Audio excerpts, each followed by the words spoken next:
Hey everyone, Mango7Roll here. How we doing today? Welcome to another episode of Epic 7, and this is actually my favorite video of the month. This is the balance adjustment target, the balance patch notes. I haven't read anything of this yet. As always, we go in completely blind. We screw everything up. We make some wrong predictions. We make some right predictions, and we just have a whole lot of fun. So let's get into this here, and let's start with my guesses. So first off, I would like to see a Ravi changed. I think she's too intrusive, maybe. Like, she's obviously easy to handle, but by her being easy to handle by specific things, she really kind of neuters so many other things, right? Like, yes, you can throw a Doris in front of her and then something else, but then like half of your teams are the exact same team because you have to be able to handle the Ravi. I'm not sure if they're going to do any nerfs like that. Probably not, but I wouldn't mind seeing something. I'd also like to see some underused ML5 changes. I have no idea what. And some underused 5-star changes. Perhaps something like a Runka needs a little bit of a buff because, let's face it, she's shipped pretty horribly. There's also stuff like, who else? Sharoon, I think could use some love. There's quite a few that definitely need some love. I have no idea what they're going to do, but I am excited. And I hope it brings a lot of fun to Guild War, is always my guess. And speaking of fun in Guild War...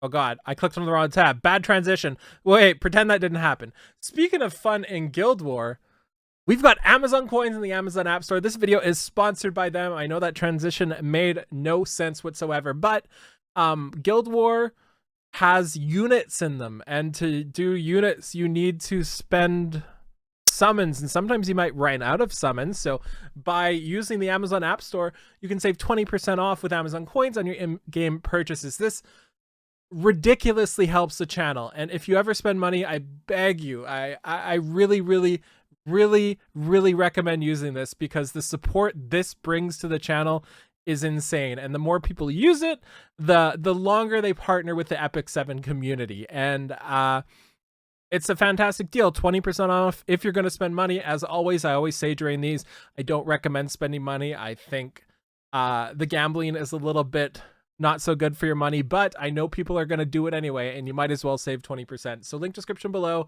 Get Epic 7 on Amazon App Store. Get 20% off. You can play it on Windows as well, on Windows 13 or the newest one. Which one's the newest Windows? I know it says it in here somewhere. You should read it. Windows 11. There we go. Okay, let's get back into this here, and I am excited. That was a disaster. I hope they don't watch that one. Okay, so here we go. So Dark Corvus. Okay, I don't have Dark Corvus yet, but I can pick him. Really surprised to see this. I think he did his job pretty well. Obviously, he can do his job a lot better, and this might make me choose him over Ruel. Briar Witch Iseria, I don't have this unit. I also don't have Elena, so a little bit sad on these. I was actually really happy because Elena was one of my most wanted units, but I didn't get her, but she was really bad apparently. So, yeah, but she's taken up a slot, which sucks because they could have released her like this. This might make me take Briar Witch Iseria as well, because right now I haven't taken my guaranteed ML5, and I'm leaning towards ML Vivian. So I guess we'll see. We also get a Cez change, Yufine change, a Celine change, and Camilla. Okay, is Camilla the one I use? I think I use Camilla for one of my PvE hunts. So let's take a look. We also have a Celestine improvement. Okay, this could be spicy as well. Usually their artifact improvements have been pretty fantastic. Then they have Samsara Prayer Beads and Andreas Cospo. And system improvement. A successful attack always results in a critical hit. Skill cooldowns. So martial artist can... What does that actually mean? I don't really know what that actually means. Successful attack always results in a critical hit. Does that mean it bypasses crit reduction? I'm unsure. Let's keep reading. Okay, so Dark Corvus. I know what he does, but I actually don't know what he does. That's a pretty standard thing for me in games like these, for people I don't use actively or see all the time, and Dark Corvus is one of those ones I literally never see because he's used on offense, not defense. So I know he does provoking. I know he does big damage. I know he takes little damage. I know he heals. So let's get into this. So first off, we have Shield Bash. 100% chance to provoke. That's massive. Getting that 75 to 100 is insane. We know this by people like Celine and Cecilia. And then we have Ruin's Advent. This just gives immune to stun, which is also fantastic. Both those changes are great. It's also lowering the cooldown of Devil's Descent by 1 turn. Okay, so this is basically just give him a higher chance to provoke, stun immunity, and 1 turn less cooldown. So kind of interesting here. I don't think this warranted a big change like this. I think he's going to essentially do what he did anyway for when you bring him in. Like, are there a lot of people that do stuns that you bring Corvus into? This is something I'm curious about, because like a change like this isn't going to make him useful in other places, right? Like on defense or something like that, right? Interesting. And 1 turn cooldown shouldn't matter, right? Because you're basically invincible on his teams and you just take 10,000 turns. Interesting. So let's read what this says here. So Dark Harvest, the hero who can suppress and even inflict extinction on an enemy by dealing high damage with his main skill. However, it takes too long for him to decrease the cooldown, and once he uses the skill, had a low contribution in battle. With these adjustments, you'll have increased contribution in the battle as you'll be immune to stun. Skill cooldown for Devil's Descent will be decreased by 1 turn. Additionally, his skill Shield Bash. Yeah, so that 100% chance to provoke is massive. And the stun is obviously good. I'm not saying it's bad. I'm just saying how much does it impact the fights that you already bring him in. Let me know in the comments down there below. And same kind of thing with Briar Witch Iseria. I'm never quite sure how exactly she works and what she needs to be better, right? Because I don't use her and she's usually an offense. So let's take a look here. So Fallen Flower, before it was a 75% chance to decrease defense for 1 turn, and now a successful attack deals additional damage. Okay, that's really good. It's real good. That's really good, right? Yeah, that's really good. That's really good. Okay, so Witch's Curse after. So hit chance by 50% instead of 35. That's pretty insane. So allies and enemies cannot revive. That's just a passive.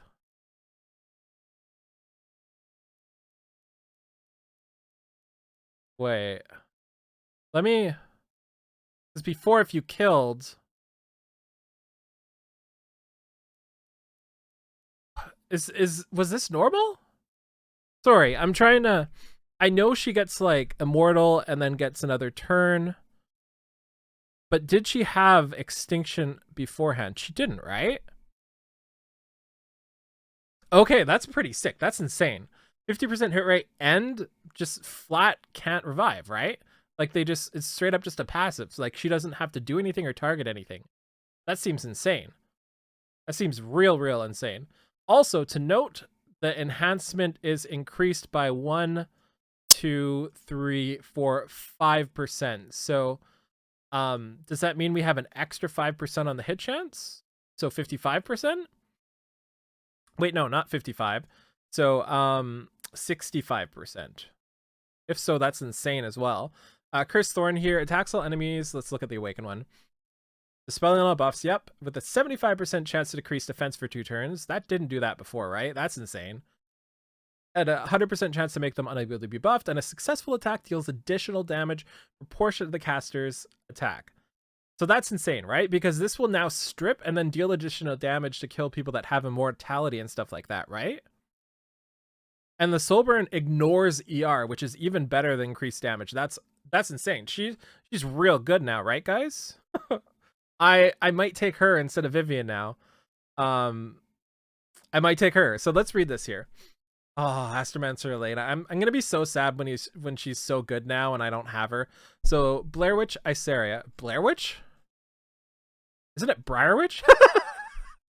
Blair Witch Iseria is a hero designed to be used in versatile situations, but she has been underperforming compared to other heroes designed to specialize in certain areas. Therefore, we increase the hit chance of her skill, which is Curse, that she can excel against heroes who use evasion. We also added the special effect where both allies and enemies cannot be revived when she's in the battle. Yeah, additional Curse Thorn will now have a chance to decrease defense. Oh, it took away the attack. Okay, so it just does defense now, and it also took away attack. Slightly decreased as well. but you have the ignores effect. But then again, it's only 75%. So that's a little back and forth, right? A defense down is usually better, but decrease attack is at 100% seems really good too. Curse Thorn's Soulburn effect will be changed from increasing damage dealt to ignoring. Yeah, that's really cool. I'm really happy with this. I think this is a fun change, and I'm excited to try out Briar Witch Iseria. Please, everything be on the screen. Okay, everything's on the screen. I was really worried. My head might be in the way of some of it, but yeah. So, I really, really wanted Astrolancer Elena. She was like my favorite design. Loved her hair, loved his art. I couldn't get her. But I was like, okay, it's okay because, you know, everybody says she's the worst unit ever. So this is a little sad for me that she's getting a buff when she could have came out like this, you know? So before with Disciple of the Stars, when an ally except for the caster attacks, when the target is unable to counterattack, she activates Worship Me. So Worship Me increases the CR of all allies and 10 souls. So now, at the beginning of battle, grants Star's Blessing for 1 turn. When the caster is granted Star's Blessing, enemy heroes can't counterattack. So when she has a buff, they just legit can't counter. Which happens at the start of the turn. Can't get rid of it, I don't think. Cannot be dispelled, yeah. After an ally except for the caster attacks all enemies, activates Worship Me. Okay, so before it was when they attacked. Now it's when they attack all enemies. And Worship Me now increases combat readiness by 5 more. Star's Blessing also increases her attack and critical hit damage by 15%. Okay. Only 1 turn, though, but does that increase? Yes, it does.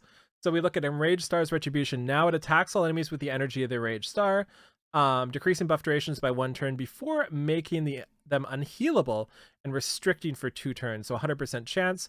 And then gives her 2 turns of Star's Blessing. When using the skill, increases hit chance by 30%. So she lost the hit chance, right? Gained more consistent counterattack, gained a little bit of damage, 15% attack and damage here. So yeah, that's a pretty good change, right? Just having the immediate cannot be countered seems pretty insane, right? So Astrolancer Elena is a hero designed to focus on stabilizing allies' offensive performance, protects allies by suppressing enemies' counterattacks. However, difficult to utilize her strength as she needed to get her turn. Yeah, exactly. So, pretty cool. I think this is a good change. Let me know, you Elena lovers, or users anyway, how you like that. I think that looks really good, and I could see with that kit me using her more often, especially with a little bit of added damage. It's not much, and I heard she does virtually 0 damage, right? But it still adds up, right? So anyway, let's take a look at Sez. And Sez has had a long past. He's been up, he's been down, he's been down, he's been down a lot. He's been up before, so let's see what they did. So, generally, anytime Sez is good, it's because he blows somebody up and then everybody else blows up. So I'm really curious what they did. So Dark Shadow here. So before, this penetrated the enemy with dark energy, making them unhealable for 1 turn. And then damage dealt increases proportionate to the amount of enemies lost health. I didn't even know that was a thing. So attacks the enemy with dark energy makes them unhealable. And after attacking, when the enemy's health is less than 50%, activates Encroach as an extra attack. Oh, it was on Encroach before. That's why I was kind of confused with the damage dealt increase. Encroach can only be activated once per turn. So Encroach releases dark power to attack all enemies with a 50% chance to make them unhealable. Okay, so they're just literally adding Dark Shadow or adding Encroach to an ability and getting rid of the passive, and then they're giving him Die Hard. So he's going to be a Bruce Willis movie, right? That's Die Hard, right? And it's another passive. So damage suffered is when attacked is not okay. So she's got T-Cern's passive, and after being attacked, grants stealth for 1 turn. Stealth is really good with him because stuff like Wind Rider. Does that increase your damage when you're stealth, or does it just increase your damage and stealth you? Either way, stealth is pretty insane, especially with the T-Cern passive. And we've got the damage limit stuff here too. And then the final one, Inflicts Extinction. Yeah, I saw that coming for sure. And ooh, okay, this is pretty big. So I'm gonna have to read this to see if they change the damage, but just being able to burn Conviction to do extra damage might be massive because you can just blow everybody up with them. Interesting. Let's see this. So Sez was originally designed to inflict a high amount of damage with his skill Conviction, but it was difficult to utilize him as he could not survive in battle. Through these adjustments, his passive Encroach will be changed into a passive skill that can increase his viability, and Encroach will be transferred as an additional skill activated from Dark Shadow. The new passive, Die Hard, will limit the maximum amount of damage received. Yeah, so, oh, the damage dealt to Conviction will also be increased, and it will inflict extinction when the enemy is defeated. Oh, this isn't a burn. This isn't a burn. This is just straight up damage dealt increase. Sorry. Either way, still good. Cool. So that's a good change. I'm not sure if that makes me want to play him more. I'll definitely give him a shot because I've got him built, right? Since I used him literally like day one of the game.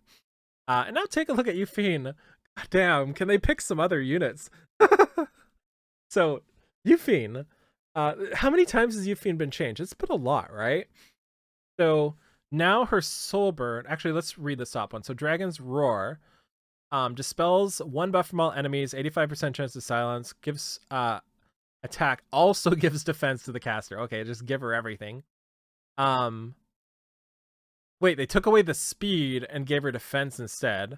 Interesting. Is that better? And then soul burn 20 and grants an extra turn. So that's pretty cool because now she can skill 2 into skill 3, right? Interesting. And if she's taken an extra turn, the defense is more important than the speed. Okay, let's keep rating. And Dragon Charge here. So attacks the enemy with a massive blade, blah blah blah. When the enemy is defeated, reset skill down for the skill.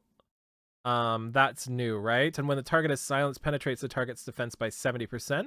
Okay, so I see what they're going for here.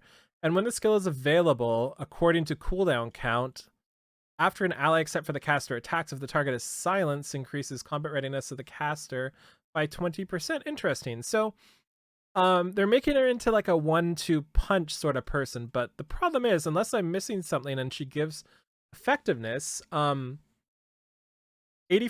chance to silence. I don't know if it goes up to 100% with Mola with how they showed it here. But I guess you have 3 targets, right? So 85% chance to silence, you take an extra turn, then when they're silenced, it pens by 70%. So even if you silence 1 of the 3, you still have 1 to just blow out of the water, right? And then it resets the skill. And then you have the CR boost as well when it's available. Interesting. I don't think this is going to change too much. This is another one of those I don't think this is the spot. So let's read this. So Yufine will be changed to be more versatile as a single attack DPS hero, used with allies with certain skills. First, her skill Dragon Charge will be penetrated 70% of a silenced enemy's defense. Yep. She can be used with allies who... Yeah, that's true. She could be used with people that silence it as well, and can also silence herself.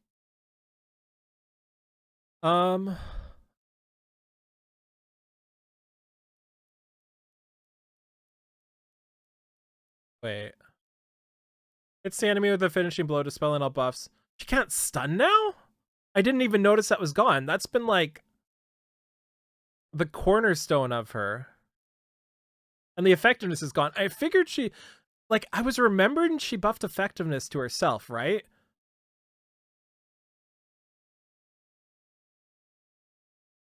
Huh. This seems so weird to me. I'm not sure what to think about this. I feel like they took a lot away from something that didn't need anything taken away. Interesting. Like, I feel like you could do all this and still have all of this and still be fine, right? And still maybe not get too much use. Okay, interesting. So let's take a look at Celine. Celine's a weird one to me too, because I thought Celine was in a really good spot. I thought she was kicking butt. I thought she was doing really well, and I thought people were using her. So let's take a look here. So on intuition here, it is now unaffected by elemental disadvantage. So that's pretty good, right? And damage sharing bosses are ignored is gone from this one. So intuition loses that, but gains unaffected by elemental disadvantage. So interesting. This makes it harder to bait her, right? Is that the idea behind this? Make it harder to choose where she attacks, so it's actually... Huh. Interesting. I'm not sure how her EEs combine with all these two. And then Thunderclap here. So, Thunderclap. When the enemy is not... Okay, so the damage sharing switched to her Thunderclap, and it does more Soulburn damage. Okay, so this seems decent. I mean, I'm sure that's a buff, right? They wouldn't do this if it wasn't a buff, right? Because this just helps stabilize her initial blink, right? So intuition will be changed to be unaffected by elemental disadvantage, and its ignoring damage sharing effects will be transferred to Thunderclap. With these adjustments, intuition's biggest weakness was that it could not choose a target. Yeah, exactly. Additionally, when using Soulburn, deal increased damage. I thought she did 1 billion damage. Interesting. Very, very interesting. Let me know what you guys think of this one too. So, Camilla's getting a line. So, instead of increasing the CR of the caster by 50%, it just grants her an extra turn, which is pretty good, right? Because as a manic uses restrict. Does it not? And I use Camilla for as a manic, so oftentimes the CR just doesn't do anything. Camilla is a hero who can be utilized in various PvE content, but has weakness of being able to... Yeah, so this is a really good change. This is just a small little change that makes a small little difference. I like it. I like that too. So, Samsara Prayer Bead. So, this one before, 20 to 40% ER and defense for 1 turn at the end of the turn. Now, when single... That's so weird. So it went from a somewhat unique artifact to another single target attack artifact. So weird. So when attacking with a single attack, increases damage by 10%. When attacking by a single... Oh, okay. But when attacked by a single attack, decreases damage suffered by 16%. More than 1 damage reduction is applied. Interesting. So, not sure if this is going to get used and on who. As a warrior especially. I don't like this artifact here, but I think this was a better idea than something like this. I think this is kind of more unique and fun. But maybe this is really good now. Now, Celestine heals the ally with the lowest health by 8 to 16 when using a basic skill. After attacking with a single attack, heals the... Ooh, that's really good too. That is really good. That's awesome. That's fantastic. So now anybody with just single attacks can get the extra healing. Always love that. That's a little change that just is really good. So Andre's Cospo is remove souls. Now it just increases hit chance. Okay. Interesting. I guess it's better than making a new artifact that legit just does the same thing. Okay, so the effect of a successful attack resulting in a critical hit and its skill description will be changed to make it more intuitive. So when the attack is successful, critical chance increases to 100%. When the attack is successful, inflicts a critical hit. Yeah. Oh, it is just critical hit resistance. Yeah, it is just critical hit resistance. That makes a lot more sense. That's definitely okay. So this is just all the people that were changed by it. Cool. Interesting. So what do comments say here? They remembered says exists, and yet somehow simultaneously still shafted him. Ilyanev, I would love to see Ilyanev changes. Yeah, I thought Celine's buffs looked really good. I don't think Yule Honey is a buff. I think she's fantastic still. Why do you keep buffing Yufine? Yeah, this is what I don't like, right? Like, we get these so infrequently. The amount of times they do stuff like this where they're like, okay, I feel like it's been like 5 times Yufine's been buffed. Maybe I'm wrong, but they just like keep adding and taking away, and they don't add anything exceptional, and they take away like something decent from her, right? Like, you could literally, if you have her right now, you have her gives herself attack, speed, and defense on her skill 1, and she gains this. And then for her charge, she also stuns for 1 turn, so if you don't kill her, you still have a stun. And the Dispel and self-effectiveness buff. I don't think it changes her use, right? Like, I think just the way her skill set is just non-functional for so many things in this game. And the kind of sad part is Yufine had semi a place in PvE, right? Because you could self-buff yourself with effectiveness, which means your skill 1 which decreases defense. I mean, I assume it still is. Maybe it was changed again. But your skill 1 decreases defense. You have that effectiveness, so you don't have to build it on your gear. So I'm just so confused by something like this. What do y'all think? Am I crazy? Because, like, look at all the changes. Like, it's just, like, why? I don't understand why do this. I understand she's a popular character, but if she's a popular character, give her some actual changes, you know? A little bit upset about Astrolancer Elena too, because I feel like she should have just released this way. Briar Witch Iseria looked pretty fun. I don't know in practice how that works, but I love that passive. I think that's fantastic. Dark Corvus, I was hoping for a little bit more, right? I feel like he's just going to be marginally better than he was before at a place where there was virtually no chance of losing, right? Like if you're using Dark Corvus, maybe the stun was a massive problem for Dark Corvus users. Maybe that's something I'm overthinking. What else here? The Says buff looked kind of meh. Yufine buff kind of meh. Celine looked really good, and Camilla was a great buff too. Samsara Prayer Beads might be a great artifact now with that damage reduction, especially if you're going specifically to tank very single target heavy units like maybe a Ravi or something like that. I love the Celestine change too. That's fantastic. So yeah, let me know in the comments below what you think about these changes, and I will talk to y'all later. Bye, everybody.